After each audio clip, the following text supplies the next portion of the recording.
üşütsün uzakta, gece insin ağır ağır. Kırık bir saz susar taş dibinde, yarım kalmış düşler uyur. Kim bilir hangi gurbet elde bir ana oğlunu bekler durur. Esen yel yavaş et, savurma bu ince sızıyı. Bir memleket saklı içinde, eksiltme son yıldızı. Esen yel haber ver, dağlar hala bizim midir? Bir avuç umut kaldıysa onu da getir getir.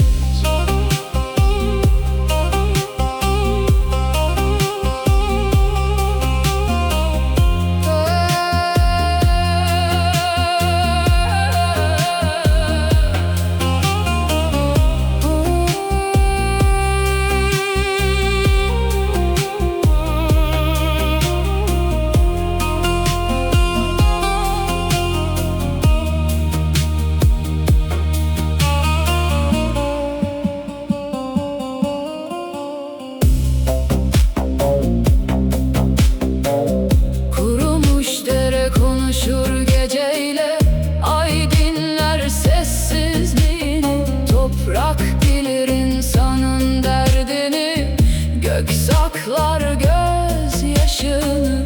Yollar uzun, yükümüz ağır ama diz çökmez yüreğimiz. Bir gün elbet aynı türküde buluşacak seslerimiz.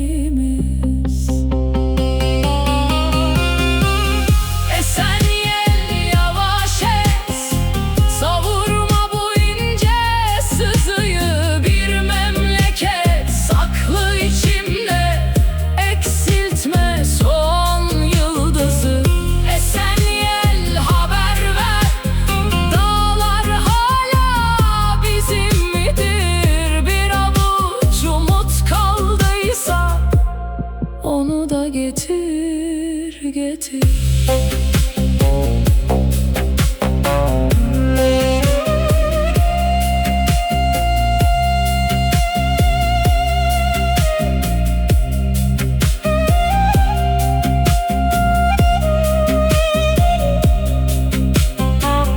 Bir gün bahar iner dağlara, çiçek açar taşın dili.